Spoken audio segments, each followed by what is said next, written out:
everyone. Thank you for joining another episode of the Plant Free MD podcast. I'm your host, Dr. Anthony Chaffee, and today I have a very special guest, my friend, Mr. Ben Wehrman, who is joining me down from, I believe, Mexico. At least that's what it was last time. Ben, how you I doing? am back in the beautiful state of Washington, just Oh, hop skipping away from our old alma mater.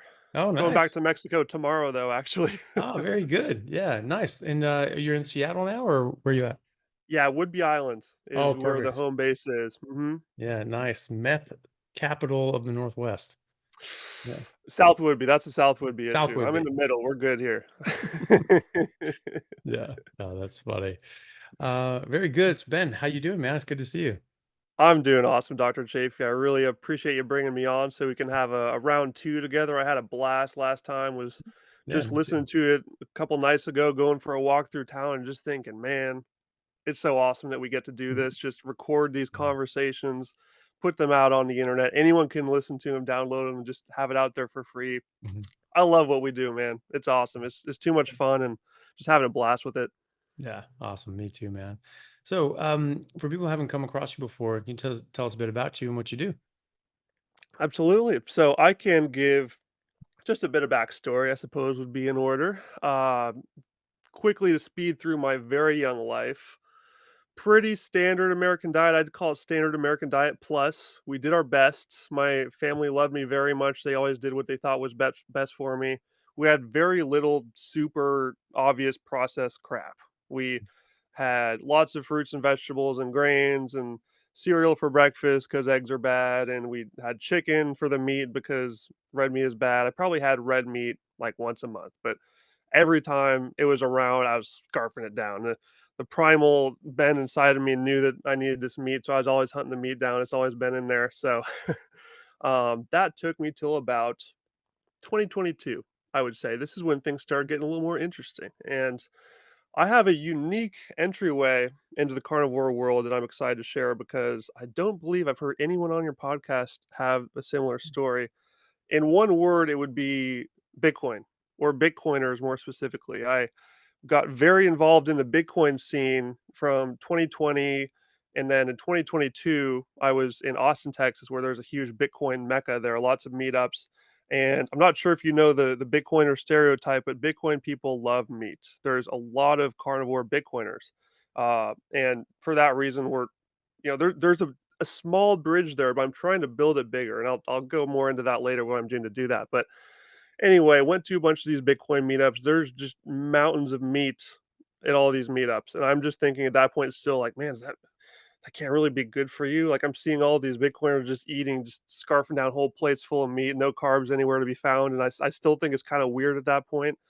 But the more time I spend around these people, the more I realize that they're just right about everything. Like these are really hardcore researchers, they're first principles thinkers, they really know their stuff. So softened me up on the meat thing.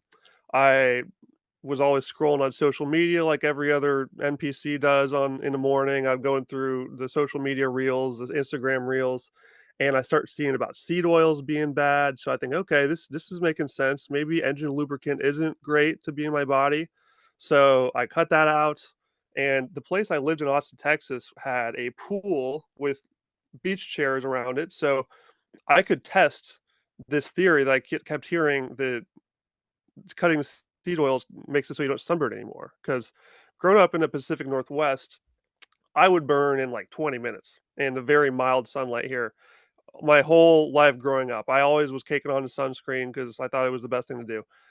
And so I tried out just cutting seed oils out and just seeing what happened. And lo and behold, after a few months of no seed oils, I wasn't even carnivore yet, but just no seed oils, I could lay out in that beach chair for hours and just get tan. So I thought that was pretty cool. Like the things you put in your mouth are actually affecting how you look and feel. That's awesome. Mhm. So just continued digging down that rabbit hole. I went into the whole animal based thing in 2023, do the meat, fruit, and honey. Settled there for a little while, and like a lot of people, I thought that was, oh, this has to be it. This has to be the best because Mhm. honey has these magical properties that are somehow good for you. And I mean, of course, fruit is good for you because it comes from nature, right? Mhm. Totally not just super hybridized over thousands of years or anything.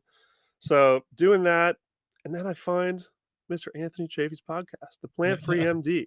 That's around halfway through 2023. And your podcast is what totally took me to the final stage. I would call the bottom of the rabbit hole carnivore diet. I finally cut those fruit out, said, let's try this, see what happens. And went all in from there. And this actually coincided perfectly with a trip I was doing to Colombia. And I thought, this works great. Going to a place where the meat's a lot cheaper, and I was also going with a friend who's also just like me. His name is Peruvian Bull on Twitter. Anyone in the finance world will know him. He's got over 100,000 followers over there. And he was coming into this with quite bad insomnia for most of his life. He almost called the trip off because he was getting like 2 to 3 hours of sleep for months on end, having a really bad time with that, and just having mental issues because of it, going to the hospital.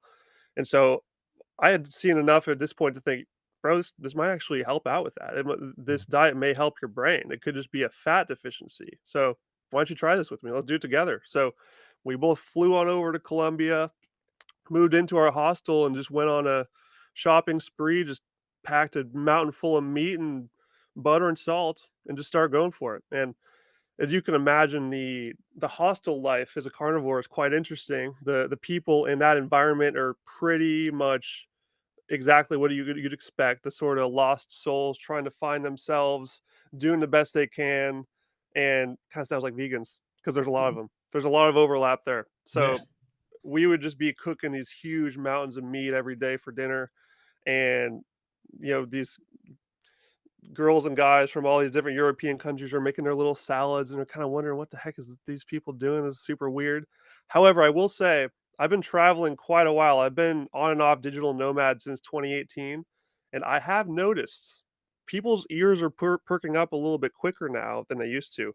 I wasn't carnivore back then, but I was definitely eating some meat back then, and I just think that in general, these people are getting more open to the idea of learning about this, Mhm. mainly because most of the people in my generation, the millennials, are getting to the age now where they've been locked into their ideology for a while, and they're starting to feel the effects one way or another.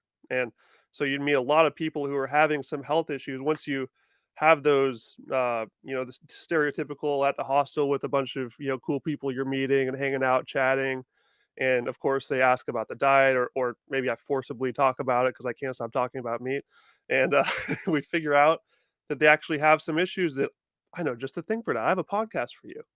And so this whole time I'm sort of putting these pieces together of meeting people and thinking, oh, I can help this person with this podcast episode.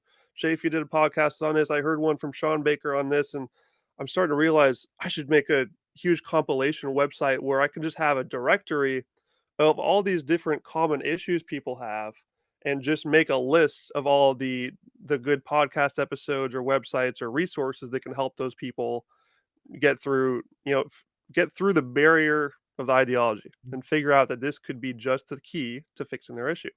Mhm. And this isn't the first time I've had a website like this pop into my head. I actually made one about Bitcoin called whybitcoinonly.com, which is just a similar format of just a massive collection of Bitcoin resources. That was my first really big rabbit hole that I went down, just learning about Austrian economics.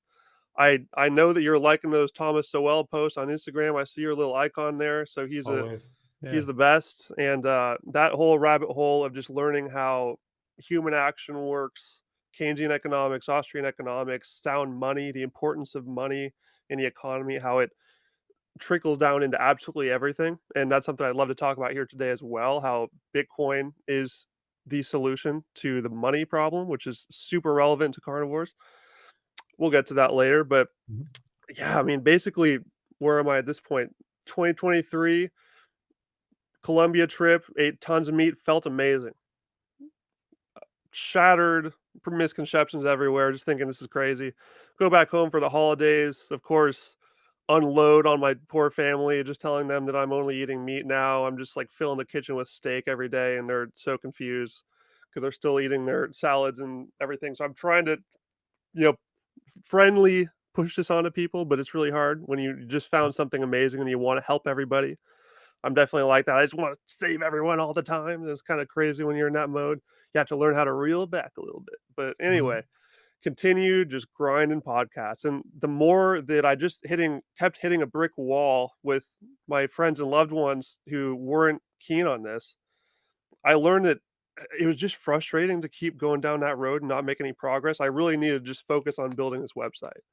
And so I got the domain, got ycarnivore.com, and I just started absolutely grinding through podcasts and content. And your podcast was the first one I went through all the way through. I went through Sean Baker's entire podcast, which is Wow. huge. I'm not sure Yeah. if people know that. There's like in the thousands of episodes. Yeah. That one took a while. Jeez. Um, I listened to every single one, and Ken Berry's YouTube channel went through the whole thing. Dr. Kiltz, Dr. Wow. Wiedemann. There's so many great carnivores out there, and just going through that rabbit hole was a really fun time. Just learning about all these different people's stories, and just ossifying this confidence in myself. Like this is really something here. This is something big. We need to get this out there. So um, started bringing these people onto my podcast kind of at the same time. I started a podcast last year around the same time I started Carnivore, funny enough. It was almost exactly a year ago. It was August 23. And at that point, the plan was for it to be a strictly Bitcoin podcast. It was going to be all about Bitcoin. And the first several episodes are Bitcoin only. And if you just look at the episode list, it starts getting a little meaty I think in the teens or the 20s. I just like, I need to talk more about this. I need to get more people on. That's when I got you on, was when I was only a few months in. Um, so just continued grinding. Went back to Colombia for a second round. We really enjoyed it, so we went back. And it's kind of funny, the stereotype for Colombia is like the white dudes just all fly over there to get their wife, but I was the exact opposite. I was completely buckled in that co-working room. I had the headphones on. I was grinding through carnivore content all day, every day. Literally getting up at like 8 a.m. and going till like 1 or 2 a.m. at night most of the time. Like 16-hour days, just busting my butt getting through that because I was just super motivated. I had no job. I had no money. Basically, I was running into debt, but people need this. This needs to happen. There needs to be a resource like this because there isn't one anywhere. Mhm. So just continue doing that for the next several months until 2024. This year, July, wrapped it up. Website done. It came out to about 330 pages on Google Drive. Wow. I hope people like it because if I even try to go in and edit it, WordPress just crashes because it's so big. So I can't even really change it unless I have like 30 minutes away from my computer to finish loading. So That's I'm happy with it. I think that it's a solid resource out there, and I really appreciate your support getting the message out. You boosted it. Dave Mack talked about it. I went on his show to talk about it. And I'm really just hoping that this can help people just connect the dots for people because it's I organize it in such a way to where you scroll down through the table of contents, you can see everything sorted out as best as I could, just to all these different categories of things. There's a whole section for common misconceptions, like, oh, what do you need your vitamin C? Oh, there's no fiber. Oh, this, that. And also at the very end, there's a meat heals section, I called it, where it's just a massive list. I think 200 or 300 different illnesses or conditions that people suffer from. I filled all of those with specific testimonials and stories of people who fixed that thing with carnivore. And I was very picky about all the things. The website's about 1/10 of the total content I went through. And I'm pretty hardcore about like staying very pure on carnivore. If people start talking about keto or animal based, I usually toss it because there's just Mhm. enough out there on carnivore now that Yeah. I want to stick true to the message. The North Star needs to be carnivore, Yeah. and super happy with the final results, and super thankful for people like you doing the work you do, putting that content out there. So idiots like me who can't really talk very deeply about the bodily systems and the sciencey side, I can't remember dates or details in general to save my life, but I can consume a disgusting amount of content and just shove it into my brain all day, every day. And I just never get tired of learning about it. And it's a pleasure to find a place where I can help make a difference as a lowly pleb over here, just Mhm. going through YouTube videos and podcasts. Yeah. Well, that's awesome, man. That's a huge amount of work. Over 300 pages is massive. What's the name of the website again? Is it Why Carnivore? Is that right? Yep, ycarnivore.com. Yeah. And I also made a Twitter account for it. I made a Nostra account for it. I was just telling you about Nostra earlier. I'm Mhm. trying to, build a little sub brand on the socials so I can try to just post memes on there to get more eyeballs and more understanding of carnivore so it can sort of drive people into the website that way too if anyone wants to follow that. It's just why carnivore. Cool. So WHY carnivore, just all spelled out. Yep, Yeah. Do you have it up? You want to possibly even share your screen, just give people sure. a bit of Yeah, let's of try it. Well, I can pull it up right now. Easy peasy. Now, can you see that? yep. Yeah, I can see that. Sweet. So yeah, just that table of contents I was talking about there, you got that right here. We go start at the very beginning from the ancestral background, and you can click on these as a hyperlink too. So if you want to go straight there, you just click it, brings you down here. And then there's also, I'm not sure if you can see it with this in the way, but there's a hyperlink for every one of these sections. So if you want to send one of these sections to someone you know, you can just copy that. So Okay. let's scroll down into table of contents here to the meat heals section I was talking about, where there's just a ton of different conditions people could have. So let's say Lyme disease. You know someone with Lyme disease. You can click this, it'll shoot you straight down here. Then up here in the URL, you just see ycarnivore.com/hashtag Lyme. You send that over to them, it will bring them straight down to that section with a bunch of videos about people that have helped their Lyme disease with carnivore. So Yeah. pretty simple. And this Yeah. little arrow at the bottom left just takes you right back to the top. That's all there is to it. Yeah, very cool. Yeah. No, that's great. So it's just tons of different content and videos and things like that of all the different sorts of subjects and issues that people may have had. That's pretty awesome. Yeah. Yeah, appreciate it. And it's meant to be a really simple site. It's all text, it's just links, and I thought about throwing some memes in there, but it's already just enormous. So just keeping it simple. Yeah, definitely. Yeah, that's massive. Yeah, just sort of clicking around on some of these things, and yeah, there's just tons and tons and tons of different videos and contents and things like that as well, which is great. And and I would certainly urge even the veteran carnivores to give it a look because there is something for everyone on there. I really made sure that it goes real deep into each of the subjects. So if there's any arguments that maybe you've gotten tripped up on in the past when you got into a discussion about carnivore and people were challenging you on and you wanted to explain it well, you can sharpen your game on that because I put each different misconception in there. I let me just scroll down here. Misconceptions. Okay, yeah, and there's just a huge list of them that you can just go through. Vitamin C Yeah, deficiency you're will not give me sharing them. cancer, Yeah. thyroid deficiency, diabetes, inflammation, all these stupid things we hear that carnivore gives you. You just click those and it'll take you straight down to why that's BS. Yeah, A yeah, lot of a lot of Chaffee, a lot of Ken Berry, and a lot of Bart K. I really like right. Bart K because Yeah. he does not hold back and he goes, especially the vitamin C one. I'm pretty sure that's all Bart K. He just goes in on that. Mhm. I love the guy. Yeah, very good. And so some of these ones, so down in the meat heals section I'm seeing here, there's just a whole bunch of different issues like Exactly. and Lyme disease, they say on the other, autoimmunity. Yeah, very good. So you have any sort of particular issue that people may have, they may go down there. And obviously, I'm sure as things come up, um, they'll be able to add more and more to these sorts of things as well. Yeah, Yeah. exactly. Very cool. Hey everyone, really happy to announce a new sponsor for the show and for everybody down in Australia, Stockman Steaks, who are delivering high quality grass fed and finished pasture raised beef and other meats, flash frozen and vacuum sealed to your door, something that I've been enjoying a lot of myself recently as well. They also have a great range of specialty items such as high fat keto mince and carnivore beef and organs mince with liver, kidneys, and beef heart as well. So use code Chaffee today for a free order of beef mince or another specialty gift along with your order at stockmansteaks.com.au, and I'll see you over there. Thanks, guys. I also learned a lot about the human body and how it works because it was a huge pain in the butt for me to learn how to organize all those sections. So that was Mhm. educational. Yeah. No, But very good.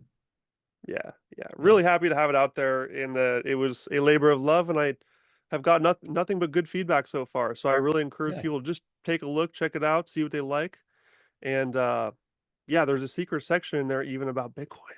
If Oh, you want to learn yeah. about how Bitcoin and carnivore make a connection, it talks about that a bit. I snuck that in there. Maybe that's something we could talk about here too at some point. Yeah. Yeah.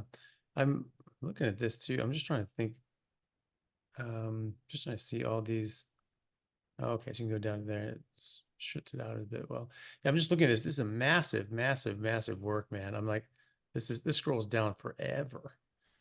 And so yeah, there's a lot of information here. And great. Well, people are yeah, people are interested, check that out. It's whycarnivore.com. And I'll put a link in the description as well, and people can check that out. I mean, it's sort of fun just to go through this and just see, just the monumental amount of information there is here, which is pretty cool. So yeah, well, thanks for putting that together, man. I'm Of sure that's course. very helpful for a lot of people. And I mean, people like you really inspired me, man. You've been putting your work out there. You've Thanks, been man. so just motivational on that end, just really working hard and getting stuff out to your ability and knowing how your brain works and how your skill set can come into this thing and really help progress people toward better health. And I that's something I really talk about with people is it's easy to listen to someone like Dr. Chaffee or Ken Berry who really understand the human body super well in these systems. And so it can be easy to think, oh, I'm just gonna, leave it to those guys to do the content and, kind of sit back on the sidelines. I think that everyone out there can play a part in this. This is such an important cause that we're behind right now. We've found a huge key to so many people getting better, and it's going to take everyone. Even if that just means starting your own YouTube channel or an Instagram page where you just post pictures of steak, that makes a difference. We're pushing the messaging out there. Even just celebrating the fact that you're eating meat is crazy enough a rebellious move these days. So Hmm. don't discount it. Keep doing it. Everyone can find a place where they can play a part and just understanding your own skill set, what you love to do and what you're good at, and just jumping right in and talk to people like Dr. Chafee. Tag him on Instagram. He's really good about that and sharing people. And I know all the other carnivores are super helpful as well. So just get in the game, baby. That's all I gotta say. Yeah, awesome. Yeah, and the more voices out there, the more people talking about it, the more noise there is, the more people are aware of it. You're going to be very influential to people that you don't even realize. I thought that I sort of was a bit late getting into the game, and people were saying the things that I thought needed to be said, and so I was just like, oh, is it really worth my coming in? But there was a couple things I thought, well, maybe I can sort of bring this, in my own way. It might be a good addition, but I wasn't really sure. And then people started saying that they'd come across things, but the way I said it was really helpful and that it made sense to them. And somebody else is going to listen to what I'm saying. Like, oh, I don't know, that doesn't make sense. But they're going to hear somebody else say something very similar, but they're going to say it in a way from a direction and a context that makes sense to those people. And so I've always been really hopeful that more and more people will come out and make channels. I encourage everybody to get their story out there and start making content, because you're going to influence people and and say things in a way that is going to make sense to certain people, and it's not going to make sense when other people say it. So do get out there, and say something. You just have a whole bunch of people out there talking about how great it is and about how much of a difference it made in your life. People are going to have to um, stop trying to pretend it's not a thing, because it is, and it works, and it works really well. And it's really helping a lot of people. So, get your word out there, get your message out there, and let people know just how much it's helped you. Yeah. And there are a couple of things you said there that are so critical that I want to highlight. The first one is just how different voices resonate with different people. That's one of the things I really learned as I was going through this content. Just that there's such a spectrum of different styles and deliveries, and we need to take this into account when we're introducing this to people because this is a very new concept for everyone out there, pretty much everyone. And Mhm. so you need to figure out if you're trying to help this person heal and become their healthiest self and you want to get them into carnivore the best way you can, it's gonna take a little bit of mix and match skills. You gotta kinda know their personality, know what they're looking for, and for me, personally, I like it hard and straight, just give me the facts. That's why I loved your podcast and why I like Bart K. Ken Berry's good. I actually don't love it when people are soft and sort of wishy-washy, like, "Oh, like, meat's good, do what works best for you." Mhm. I'm kinda done with that, to be honest. I just want the hard facts, man. Yeah. But some people do like it a little bit soft and a little more warm and cuddly, and, there's plenty of that on the site too. And just looking through the immense amount of carnivore doctors, and there is a section on the site of just doctor testimonials, because I know people like Mhm. my family are really looking for that authority. They grew up, the older generations grew up really trusting authority figures and the letters at the end of the name. So there's a whole section for just doctors saying it. And so you can go through that, see which ones you think would fit best for the people you're targeting, and yeah, make it happen. Get more carnivores going. Help the Yeah, world. Heal yeah, everyone. definitely. Well, cool, man. Well, hopefully people go check that out and take a look. It's really cool. It's a massive, massive platform, a lot of resources there. So it's a good place to send somebody and say, hey, there you go, get going.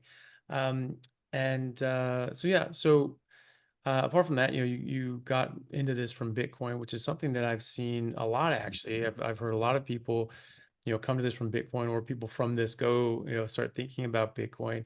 It's not something I've looked into much myself, apart from, understanding its core concept. And uh that it's sort of decentralized, getting away from, these different sort of governments and their control over the monetary system, which is, I think, is probably a good thing. Was it one of the I don't know which Rothschild, but it was like 100+ years ago or something like that. He said, you give me control of the monetary system, and I care not who runs the country. It's just like, Yep, because he's exactly. he's running the country, and he's just making money off everybody. So don't do that. Don't let don't let people like that be in charge of the monetary system. And so having something decentralized made sense to me, but it's not something I've looked into or invested in, really myself. But it's these sort of interesting concepts, I think, are very interrelated. Once you get the wool pulled off your eyes about something, and you spot the bullshit with how we've been lied to about food and this sort of stuff, and how cholesterol and heart disease and all these other sorts of things, and it's just killed you know, hundreds of millions of people early as a result, probably billions at this point, and caused untold amounts of disease and harm. And you start seeing that, and how readily people are willing to lie about something that can kill and hurt so many people in such horrific ways. Like, you just start looking, okay, well, what else are they lying about? Because they couldn't have just started with that. Like, that's such a big one. It's gone on for so many decades, and it's harmed so many people, and they know it's harming these people, and they clearly don't care. What else don't they care about? And so I see a lot of people from all these different sorts of avenues that have sort of said, like, spot the bullshit in whatever field, and then start looking around and find each other. So tell me a bit about Bitcoin and why you think that's the way to go. Oh, I'd love to. I know people out here are ready for this. They've been warmed up for a long time to look for more lies that are being fed to them, and that's why I'm so excited to bring these worlds together. I would start with just saying, anyone out there who's read The Big Fat Surprise by Nina Teicholz, I know you and I both had her on our podcasts. This book is basically walking through how every single step of the way that the government has put this huge, nonsensical, big pharma ruled system in place and really ossified it through their power. And the three-letter agencies that have all been corrupted, and they all have infinite power. This is key. Every single one of these governmental arms have infinite power and money because of the Federal Reserve money printer just showering money whenever they want it. They can print money at will. And this is the big key, is the money printer is the Death Star of this evil empire here. Because when you rewind way back before the Federal Reserve was enacted in 1913, when we were on the gold standard for 5,000 plus years, and things were a lot different when we had this form of money that could not be printed. It actually gained value over time. How crazy is that? When you got a gold coin as a little kid, you grew up, and when you pass it down to your kids later in life, it's worth more. It was deflationary. That's important. And the reason why it did that is because it had a relatively fixed supply. It was really hard to make more of it. It took a lot of work to mine it, and as the supply grew very slowly, human productivity and efficiency increased very rapidly. So when you have that dynamic, the money actually gains value. And compare that to now, Federal Reserve created in 1913. In 1971, we completely detached from the gold standard. They Richard Nixon comes on and basically says, "Oh, we're just going to use the dollar now. Tough luck. Mhm. Like if you don't use this, then we'll throw you in a cage. And if you oh, gold's illegal now." Yeah. There That was the makes sense. 6102 was an act. I forget what year it was, around the 20s or 30s, I think, where they literally made it illegal to be holding gold. Mm, They came to your house and would take it away from you because that gave you a way out of their fiat games. This word fiat is the word you hear in the Bitcoin circle, just talking about this money printer system. So essentially, Bitcoin is the digital version of gold. It's replicating all the things that were great about gold that worked really well. It's scarce.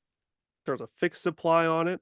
It's really hard to increase the amount of Bitcoin in supply, but once it gets to 21 million, it's done. That's going to happen around 2140. There's going to be a hard stop there. So it's very little inflation temporarily, and then it turns deflationary once we hit that ceiling.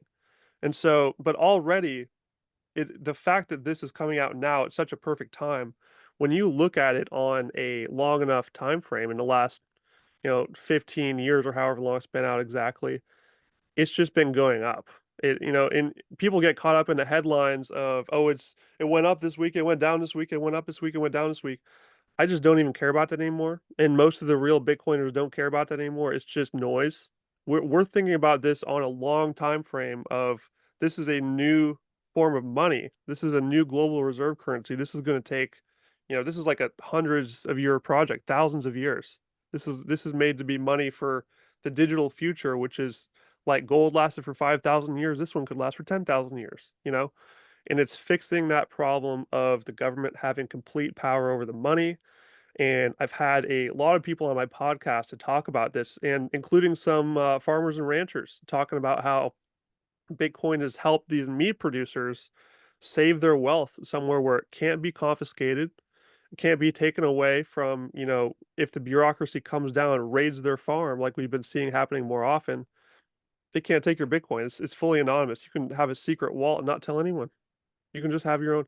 And there's examples of this all over the world as well, when people are escaping these awful authoritarian regimes in these third world countries. They're learning about Bitcoin. And for so many years, when these people would try to escape these terrible situations, they would get shaken down at the border. They get robbed of all their money. They get everything stolen from them. But with Bitcoin, if you can remember 12 words in your head, that's all you need to get access to that Bitcoin from anywhere. So it really opens up these fascinating possibilities of sovereignty and self-sovereignty. And it's a really fascinating rabbit hole to go down. That's why I created the whybitcoinonly.com, because I tell every carnivore that's the next rabbit hole to check out if you haven't. It effectively, the long-term vision, just like carnivore's vision is to heal people with a proper human diet, the Bitcoin vision is to separate money from state. The government should not have the ability to print infinite money for itself and steal from all of you from inflation. Carnivores, they're trying to buy a ribeye. I can see the inflation going on. It's getting crazy out there. It's getting more and more expensive. And it's not getting more expensive because ribeye is getting more valuable. It's getting more expensive because your dollar is losing its purchasing power. They're deflating it away by printing the money. It's quite simple. When the money supply goes up, it dilutes everyone else's fiat currency. So you're getting poorer every time you see these politicians on TV say, "Oh, we're printing a trillion for that, we're printing a trillion for that." That's you getting poorer. They just don't say it that way. It's a stealth tax. It's a way that they tax you without any legislation needed. It's a great way for them to get infinite money to just print tanks and aircraft carriers for all the wars they want to do, pay all the lobbyists off, continue these corrupt three-letter agencies that are keeping us sick and in bed with big food and big pharma. This whole game all comes back to the money. And when you fix that money, you fix the whole problem of all of these cascading effects of power and corruption, creating this clown world we find ourselves in today, including the diet guidelines. That has been made possible by fiat money. Yeah. So, yeah, I've always, having read Soul and Milton Friedman and Friedrich Hayek and these sorts of Walter Williams, these sorts of people, and also having a brain in my head and thinking. I've long thought you just need to get rid of the Fed, and the ability to print money endlessly is insane. And that sort of there was a contract when the Fed was created with the government. They said like, okay, well we can just print this money everywhere, and it's guaranteed and backed. Basically, it's the federal government getting a loan from the Fed, and they just print all this money out. It's always permanently backed by the taxpayer, and it's just like you're writing, um, basically getting loans out in someone else's name, and taking the money, and it's just a complete con game. And I mean, this was done by, was it Woodrow? I believe it was Woodrow Wilson who did this, and he openly was saying that he had to dismantle the Constitution. This was old and outdated. It was 150 years old. And we just got to get rid of this old relic, and we need to have brilliant people running things the way we think, because obviously it's just certain specific people that should be able to have the know-how to run everybody else's life. When you think about it, you look at the original Greek democracies. Obviously, this isn't a democracy; it's a republic. That's why we wanted to sort of keep it that way, because it'll last longer. They typically lasted around 100, years. That's about how long we lasted before Woodrow Wilson screwed things up with the Fed, and then put in the 16th Amendment, which was the federal income tax. And that needs to be repealed tomorrow. I mean, that needed to be repealed 100 years ago. That should never have gone through. They were trying to make that argument. It was just like we have this big World War I sort of experience. We need to raise money really fast. This is national defense and all this. So 150 years, we had none of this. We did just fine. We fought in a lot of wars, and had invasions and all this sort of stuff. And yet, we were still there. But they say, okay, well, we want to do this so we can raise an army really quickly. That was what it was purposed for. It was raising an army for national defense, and then be able to do that quickly. And it would only be like 2-3% of the income tax, only during war times, only to raise an army, only when we actually absolutely had to. But the people at the time were either knew what they were doing, like Woodrow Wilson, that wanted to sort of subvert the Constitution, or they were just not as intelligent as they needed to be, because the original founding fathers, when you read the Constitution, it is so tight in its language. The government, you are not allowed to do this. You can do this and nothing else. It is very clear. The powers of the federal government are few and enumerated, and specifically enumerated. And the rights of individual are basically unlimited. And so the problem with that is that at first they were talking about limiting it and say, okay, well, we'll put a cap on it and say, oh, 10%. And that can't go higher than that. We're like, if it's going to be something, we only want to go at like 2-3%, only for wartime, only for national defense. You need to write that in. This will only be used for national defense. This will only be a temporary measure. This will never go past this amount. And that's what, all these other, legal, sort of, documents were, how they were written. And they didn't do that. They just said, yeah, federal government gets to tax people's income. And people saying like, whoa, hold on, we should put in a limit. We should say, hey, you can't go above like 10%. They're like, whoa, what are you talking about? 10%? We don't want this going above 3%. If you say 10%, it's going to go up to 10%. Well, if you don't say 10%, and you don't say any other percent, you are tacitly saying 100%, because there is no limit, right? You could even go above that. I mean, there's some places where they, like, if you have a lot of savings, they'll tax you more than your income, because to tap into your savings as well. It's insane. And so don't get any ideas, anybody, and in the government. And so um, immediately the federal income tax rate went up over 90% for the top bracket, over 90%. The first income tax breaks in the early 20s, it was only a few years after there was a federal income tax, was with Calvin Coolidge. And he dropped the top tax bracket down to like 70 something percent, 72%, something like that. Massive growth in the economy, because it was just so stifled, and just like, oh, thank God, had some air to breathe. And you had the roaring 20s as a result of that. So that needs to go. the Fed obviously needs to go. You shouldn't be able just to have a blank check to do whatever the hell you want. I mean, that was at least contained to a partial extent because you still had the Constitution at that point that was s- somewhat unbroken, where the federal government to was not allowed to spend money for anything except the general welfare. And everyone knew what the hell that meant.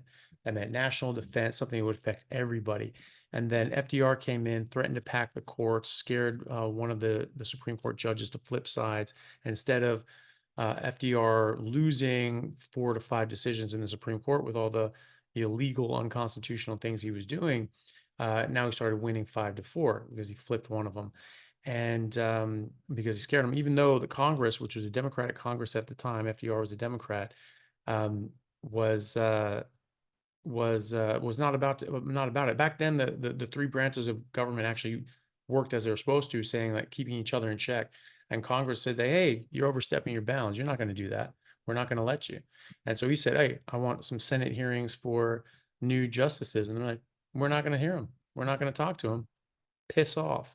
And that was his own party doing that. Now parties run things as opposed to the Constitution and things like that, which is a bit unfortunate. Um, but the And thing all is, of them love to print money. Every yeah, single one. Every yeah, politician out there running right now, they don't want to talk about the spending that they're going to do. They make these promises that, oh, we're going to give you all these goodies, we're that's going to it. give you these Yeah, presents and gifts, and all these things are going to be so great. They don't tell you that every single thing that they you're hand paying for down, the it. classic one is the stimulus checks. Those are the ones that everyone sees like, oh, they're so nice to me, giving me Yeah, $2,000. That's so nice. They don't yeah, tell you that they permanently devalued your dollar for that. And it's going to yeah, make the rest of your life harder and your kids harder. Your yeah, grandkids' lives will be harder because of that decision. They're yeah. just That's kicking it. the tab down the road to future generations the more they do this. And we Yeah. see situations like Venezuela, which is way down the line. I When I was traveling in South America, I got to meet Venezuelan people that experienced that. Mm, And they told me about this. And it's absolutely horrible conditions down there. Their currency is just trash. It's all over the roads. It's You need a wheelbarrow of this to just get a towel at the store. It's completely useless. Their currency has gone to zero. And yeah. us Americans think that we're so good and powerful because I mean, in a way we are. We have the global reserve currency. We have a lot more abilities to kick the can, but that doesn't mean that the intrinsic value of these pieces of paper is still zero. It's only backed by trust at this point, nothing else. And when Mm, people stop trusting it, that's when we actually will see a change. yeah. And things will get really interesting very soon as all these other countries who used to use the dollar for trade, like Russia, there's BRICS, there's all sorts of interesting things going on. It's a little bit out of scope here, but long and short of it is countries are realizing we don't really want to use the dollar anymore. You Mm, guys are just printing it infinitely. We're paying the price for that. El Salvador is an example of one who just a few years ago said, you know what, they were dollarized and they just said, we're out. We're going to go on a Bitcoin standard. So El totally. Salvador is completely Bitcoin legal tender. If you go there, you can buy everything with Bitcoin. They skipped all the extra steps and they just Mhm. went to the next global reserve currency. And things Yeah. are Wow. getting super good down there. If I'm actually planning on going there at some point soon. I'd love to visit, but from the people who are actually trustworthy, who've been down there and experienced the whole situation, things have gotten so much better. And it's no coincidence why. It's because they have a sounder form of money. And Nayib Bukele came in and made a lot of changes. That's a whole different topic. But the crime rate went from one of the worst in the world to one of the best. And Mhm. Bitcoin played a part in that. Yeah, that's pretty crazy. And yeah, so that's the thing, there's already countries like you're saying that are already talking about like not replacing the US dollar as the world reserve currency. And when that happens, it's big trouble. And some people are arguing that maybe that's probably what people are trying to do on purpose to destabilize the country and screw up the economy and screw up the U.S. to tear it down and to break it down, break the Constitution entirely, and then bring about some sort of communist hellscape that reminiscent of the 20th century. No, thank you. But yeah, like that Thomas Sowell talks about that, how printing money is just a hidden tax because if you print 20% money, it doesn't just put more money in the system. It's just your bank account is now worth 20% less. And so it's very simple math. It's very simple math. Whatever percentage money that they print and put out in the circulation, that takes away from the value of your savings. And so it's a tax on your savings. And so it's very, very devious.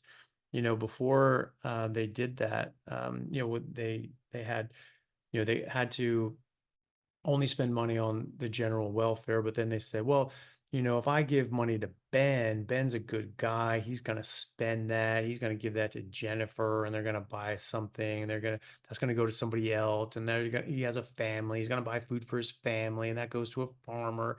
That farmer does this. Well, that just trickles out. And that helps everybody. And so me giving, $5 billion, stimulus bill to my buddy Ben actually does help the general welfare because it just helps everybody, right? And it's a con, I mean, that was something that we knew for 150 years never flew, and now they just do it. And that's when lobbyists came in. That's when money entered politics, because now you had these massively expensive campaigns. You had all these people um, paying to you know, get the ear of a politician or a president, and now they're getting all these special interests that are in Washington and paying to get federal money. And that only happens when you can give money to special interests, and that's actually strictly prohibited in the Constitution. So, like, why the hell don't we repeal that? Why don't we take that to the Supreme Court and say, like, yeah, I can't do that anymore? I mean, that would just sort out a lot of problems right away. But would also sort out a lot of problems is you repeal the 16th Amendment, and if they are not able to tax people, um, their piggy bank goes away. And same with the Federal Reserve. So I totally think they should go away. Even the idea of, like, well, we need to raise money for a war. I don't actually know that that's a great idea either, because previously you had to vote on a war because you had war bonds. They couldn't raise money to put an army together and build, munitions and things like that. Like, we went into World War One with the American army was less well armed than the American citizenry. There was, like, basically the original AR-15 platform. That's pre-World War One. There were more people in America as private citizens that had those, like, semi-automatic rifles than the U.S. Army. They're still using largely, like, bolt action rifles and things like that. So people were, like, saying, like, can I just bring my own gun? Like, it's better than this, And so that's how it's supposed to be. It's like, oh, you don't want people having better guns in the military? No, you do. You do, because you don't want the military being able to oppress the citizenry. But in any case, the wars happened because people said, I'll give money, I'll buy war bonds. And if that's something I believe in, I'm going to put my money where my mouth is. And I'm going to put money towards that war effort. And if enough people didn't buy into it, wasn't going to happen. And so if people have a problem with, some sort of invasion, they don't have to yell about it and talk about it on CNN and bang the table. They can just say, yeah, well, I'm not putting money towards that. And then it just fizzles out and it goes away. So it actually gives the people a lot more power and control over how our government runs. And that's the whole point. It's the government of the people, for the people, by the people. It's supposed to be, we just live our lives and we get to self-govern, we get to self-rule, and we get to decide whether our nation goes into war, whether things are being spent on stupid shit, and or not. And now we've lost that. Now it's back to the old school oligarchs and monarchs and rulers, right? Where they get to make the decisions for us, as opposed to us getting to make the decisions for ourselves. And I think that any way that you can get the hell away from that is a good option. That's really interesting that El Salvador has gone to the Bitcoin standard. I mean, even just going to the gold standard is a leg up. There was a statistic I saw. Who knows? Maybe someone can fact check this. But it's something I heard that, like, 100 years ago, the average cost of a house in America was 3 bars of gold, and right now the average cost of a house in America is 3 bars of gold. and so it's a save against inflation, that sort of thing. But yeah, I heard El Salvador doing a lot of good things. I know that Dr. Jack Cruz was down there as well. He's still there. He's posted up. That's his Yeah, home now. Mhm. yeah, and Yeah. and like he comes back. He's a neurosurgeon in New Orleans. He just comes back for a week each month and just does like a trauma call or something like that, and and he's down there. But like apparently they had him, like the government had him help draft a letter where they're saying that will not accept the WHO dictating medical directives to our country. Like we will not do that. So piss off. So I think that's pretty good, and they're offering like visas to professionals, doctors, lawyers, philosophers. Pretty interesting, that one. People that can are trained how to think as opposed to what to think. That's probably an interesting one too. But yeah, do you know a bit more about the El Salvador things? That's actually sounds like they're making some power moves there. They definitely are, and, yeah, Jack Cruz is a great example. He's down there, and he's a huge Bitcoiner, and Mm, I don't remember his exact origin story for going there, but I'm quite sure how to do with Bitcoin. They're really just at the same time as so many countries are having a brain drain, they are having an influx of these Bitcoin brains coming in to help rebuild this country. Another duo that's very well known to Bitcoin sphere is Max Kaiser and Stacy Herbert. I'm mm, not sure if Max Kaiser rings a bell for you, but he was on CNBC in like 2010 telling people to buy Bitcoin when it was like pennies. So he's mhm. been in the game for a long time, just telling people that, and they've posted up over there to help rebuild this country, and it's working really well. Yeah, And wow. I can't wait to go check it out myself. And they're not the only one that's on track. There's a bunch of other ones that are coming out, but as you'd expect, it's the smaller countries with less to lose. Hmm. And the big question right now is what the heck is the US going to do? Because we are in the biggest position of power right now. We have the most to lose from that because we are the current global reserve currency like lord. We own the money of the world basically. And everyone has a target on our back because they're tired of playing our games. And so it'll be very interesting to see what happens because I was at the Bitcoin conference this year in July. That's where I got to meet Sean Baker and Ken Berry and some other carnivores. But they're slowly carnivores are trickling into Bitcoin. We're reeling them in. They're coming in. And Donald Trump was there. He did a speech. Yeah, wow. I went to it. It was boring as fuck, but it was interesting because the candidates are starting to talk about this, Yeah. and it's part of the conversation. The Overton window is shifting, and Robert F. Kennedy Jr. was also there. He actually knows what he's talking about for, Mm. which is he's like one of the only people that actually has done his research on it. So that's quite interesting now that him and Trump are connected and don't even want to get into politics there. But all I'm going to say is, I mean, Bitcoin doesn't care who you are, what your politics are. It's going to keep churning along and keep going up. That's what it does. It's programmed to increase in value over time because it's a simple supply and demand equation. The demand is going to continue going up as people do their research and learn that every single fiat currency by every government on earth is programmed to go down in value. Unless you think that the government is all of a sudden going to be responsible and stop spending, Oh, we're at about 36 trillion of debt right now. I'm not feeling too Jesus. confident about that. And so I'm going to get on the lifeboat. Bitcoin is the lifeboat to this situation where you can have a form of money that's programmed differently. It's completely outside of the system and it doesn't need anyone's permission. It's built to withstand all of these attacks. And we are already well into the phase where if governments try to attack it and take it down or ban it, as China, for example, I believe at least 12 different times they've tried to ban Bitcoin mining in China.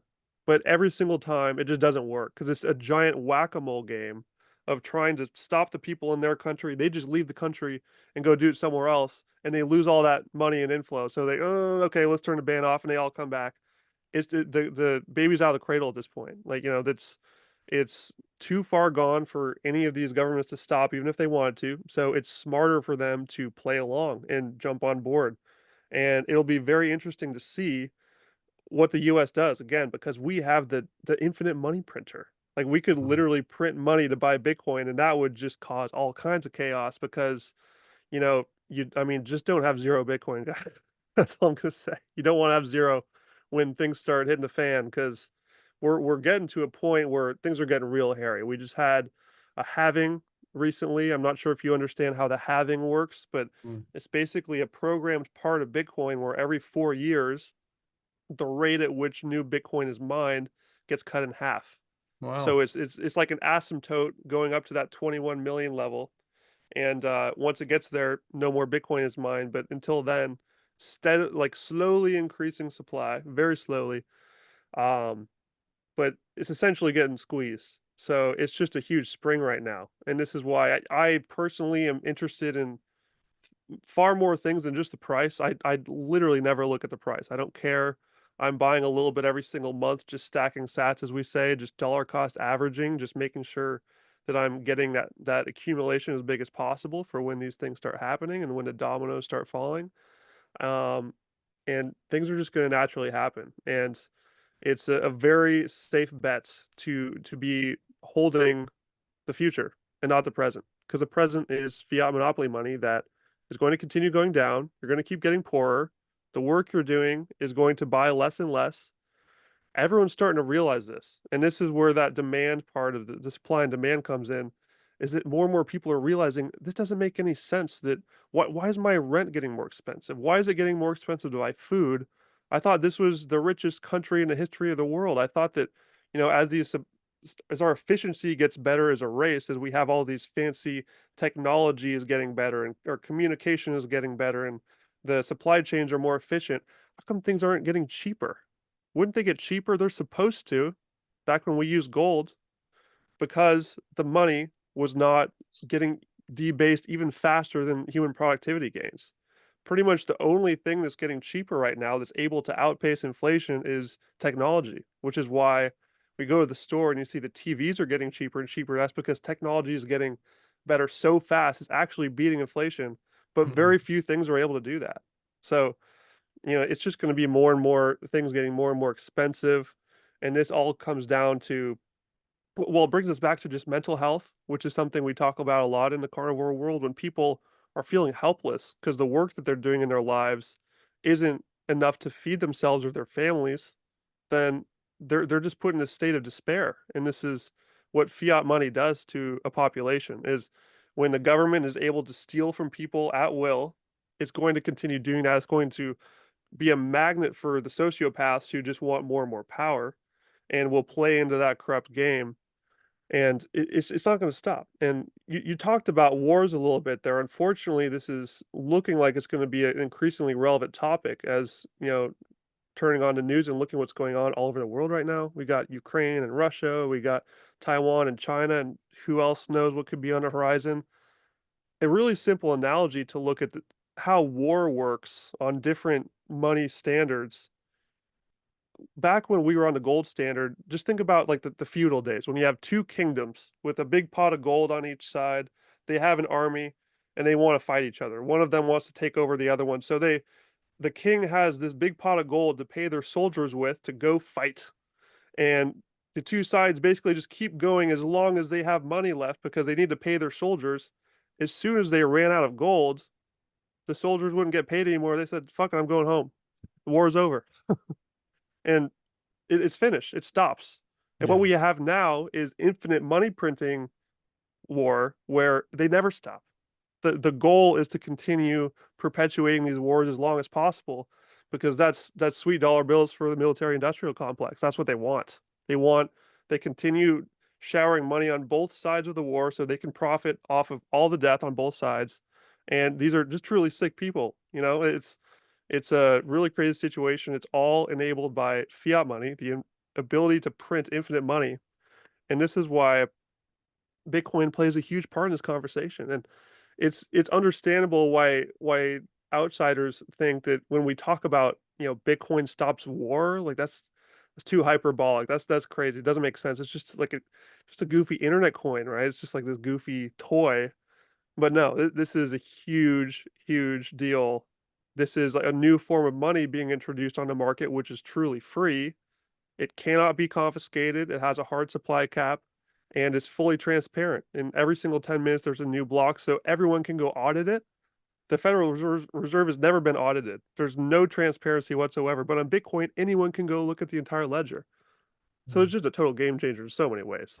Hey guys, just want to take a second to thank our sponsor, Carnivore Bar. I don't promote many products because honestly, all you need to be healthy is to just eat meat. For those times that you're out hiking, road tripping, or stuck at work and you want a nutritious snack that is just meat, fat, and salt if you want it, the Carnivore Bar is a great option. So I like this product not because it's just pure meat, but also because I want the carnivore market to thrive as well. And the more we support meat-only products, the more meat-only products there will be available in the mainstream. So if this sounds like something you'd like to get behind, check it out using my discount code Anthony to get 10% off, which also applies to subscriptions, giving you 25% off total. All right, thanks guys. Yeah, well, that's awesome. Yeah, well, and then even just war bonds, stop wars, because it's just like, all right, well, that's not happening. And obviously when things are like important, like you're getting invaded, people are gonna pony up, and so yeah, that's really important. And even if we don't repeal the 16th Amendment, put the cap in there, you know, put that 10%, that's it, cap on there and say like nothing more than this. Like, why do we not have, an amendment on that amendment and get like get enough votes together, enough states together to say like, no, you've been reckless with this. You've got to be put in timeout, and just do the whole 10% maximum sort of tax rate. I was going to say because we are unfortunately running out a bit out of time, but I just wanted to. I don't know if we're going to have been able to get to everything else, but just one real quick question, hopefully, um, is a concern that some people have that I've had, which is like when you buy Bitcoin, you say you can't track it, but some things like, I think Coinbase is now having to report to Australia, or Australia, they're not allowed to like take their money out, or those sorts of things, or they're getting it reported to the tax office and things like that. But that sort of raises the question: you have your Bitcoin on these different platforms and apps. How do you get it out? How do you then turn that into money? If you're in El Salvador, you can go to McDonald's, but what about if you're not? How do you get your cash out when you need it and to spend money? Great question. So those are the exchanges that you're talking about. Mm, There's Coinbase, there's Kraken, there's Cash App. There's lots of different options where you can go, and it's like a marketplace for buying Bitcoin. And oh, by the way, don't even touch crypto. Crypto is a waste of time. Go to yep. whybitcoinonly.com to learn more on that. But essentially, that's just a place where you get the Bitcoin, but you want to move it off of there quickly because that is a choke point that the government can screw with. Mm, That's a central point of failure, that exchange. So every one of these exchanges has a functionality where you can send that Bitcoin that you bought on the exchange to an external wallet. And you get Blue Wallet on your phone, you can get Moon Wallet, Zeus Wallet. There's lots of options, and it's really easy Google search. There's plenty of them out there. Most Bitcoiners that are veterans really recommend a cold storage wallet that's completely offline. Like Cold Card is one, for example, just to throw one out there. And that way, it's completely off the exchange, and you're good to go. It's off the internet. You want to be off the internet as soon as possible so it can't be taken away. Does that answer your question? Yeah, and then when you have that there, let's say like, oh, something happened, shit hit the fan.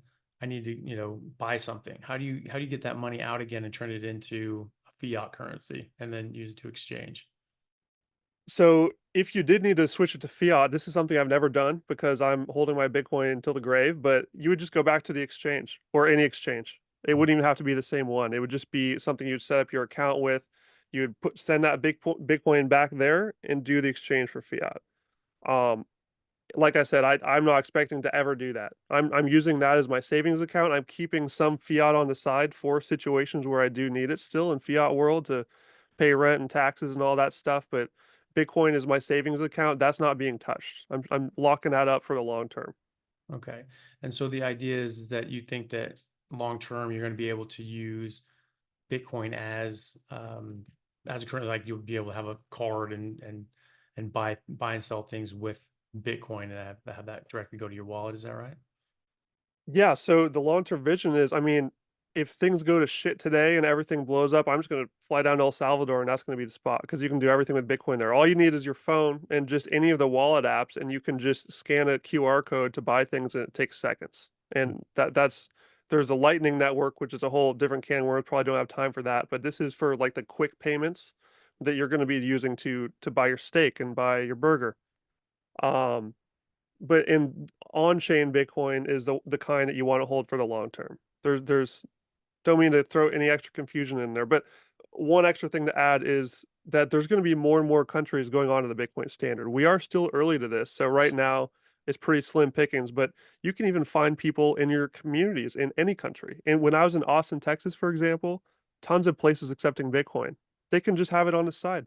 There's people at farmers market, they're starting to have Bitcoin accepted here signs, and it's in a decentralized grassroots way. More and more small business owners and entrepreneurs are starting to accept it, so you don't have to wait for the government to give it the okay.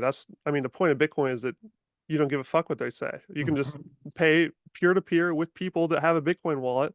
That's all I got to do. There's zero third parties involved. Yeah. Okay, cool. Yeah, and I guess that is sort of the point you were making, was that this is at the moment anyway, this is sort of an investment sort of thing against hedging against inflation and this sort of nonsense that's going on. It is I mean, think about it.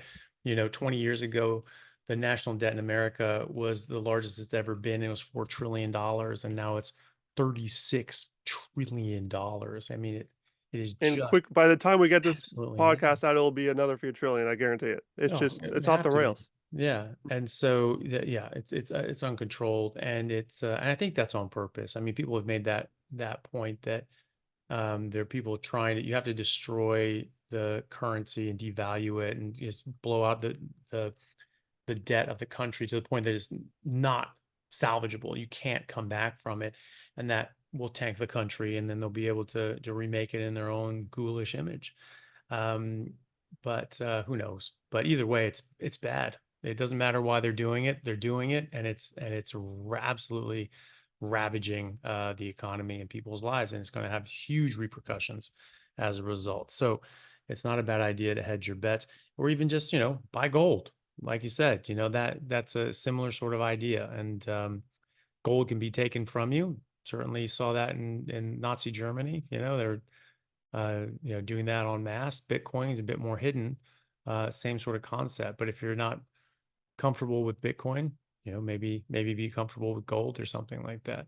Um, watch your fillings. Don't get your teeth pulled. I've Yep. seen that happen. But great. Well, Ben, thank you so much for coming on. It's been a pleasure. Very interesting. It is a topic that I am interested in. I haven't sort of pulled the trigger on it myself, but it's something that I think I probably will. I mean, I have a bit, but nothing to speak of anyway. And I don't know all the tricks on hiding it off of Coinbase and all that sort of stuff. So that's something I'll need to look into as well. But The man to talk to, Dr. Chaffee. I'm not letting you turn this off without me giving you the shill. Saifedean Moose, author of the Bitcoin Standard. I've been lobbying for a while on Twitter. I know you're not super active over there, but I've been tagging you two for like a year now. oh yeah, This would be an incredible podcast. You two yeah. would complement each other so well. He's extremely smart dude, really into Austrian economics. And Hmm. that book he wrote, The Bitcoin Standard, is like the big fat surprise of the Bitcoin world. This is Yeah, like cool. the ultimate book to read. So anyone out there looking to learn more about this, go straight to the Bitcoin Standard, read that. It will change your life. I promise you. Yeah. I'd, I'd be super interested. Have you ever seen Thomas Sowell talk about Bitcoin at all? I've never heard him say anything. I haven't. Yeah, That's a good question. it's I haven't super actually looked interesting. that up. I usually Yeah. look into him when I'm just researching the history. So Mhm. I think he would love it if he's out there Mhm. talking about it. I don't know. I'd have to That'd look be into it. that'd be interesting. Well, send me that guy's info, maybe like some of the videos that he has, and I'll check him out, and maybe we can do something. I Um, will. He's a carnivore. You guys will yeah, get along very well. awesome. Yeah, already speaking my language. So, cool. Ben, thank you so much for coming on. It's been an absolute pleasure. Uh, so the website is ycarnivore.com. And can you tell us your other social media, podcasts, other sorts of places people can find you? Yeah. So my name, benwerman.com. I have everything there. I have my podcast there. It's just the Ben Werman podcast. Whycarnivore.com is my big carnivore website. Whybitcoinonly.com is the Bitcoin version. I have a couple more I'll just shotgun out here. We didn't get to talk about Nostr today. We're going to save that for next time. StudyNostr.com. That's study, Nostr.com. People check that out. It's decentralized social media, super cool. And yeah, we've got so much to talk about next time. We'll reconnect when Bitcoin hits 100K. How about that? Awesome. Sounds good, man. All right. Great chat Cool. with you, sir. Have a good one. Too, man. And thank you everyone for watching. Really appreciate it. Let me know your thoughts on Bitcoin and carnivore and how these worlds are colliding, and what your thoughts are as well about everything we talked about. We sort of branched out into economics and a bit of politics as well, which is not par for the course, but hopefully people found that interesting. Let me know what you thought, and we'll see you next time. Hey guys, thank you very much for taking the time out to listen to what I had to say. If you like it, then please like and subscribe to my YouTube channel and podcast. And if you're on YouTube, then please hit that little bell and subscribe, and that'll let you know anytime I have a new video out, which should be every week, if not more. And if you could share this with your friends, that would help me get the word out and let me know that you like what I'm doing. Thanks again, guys.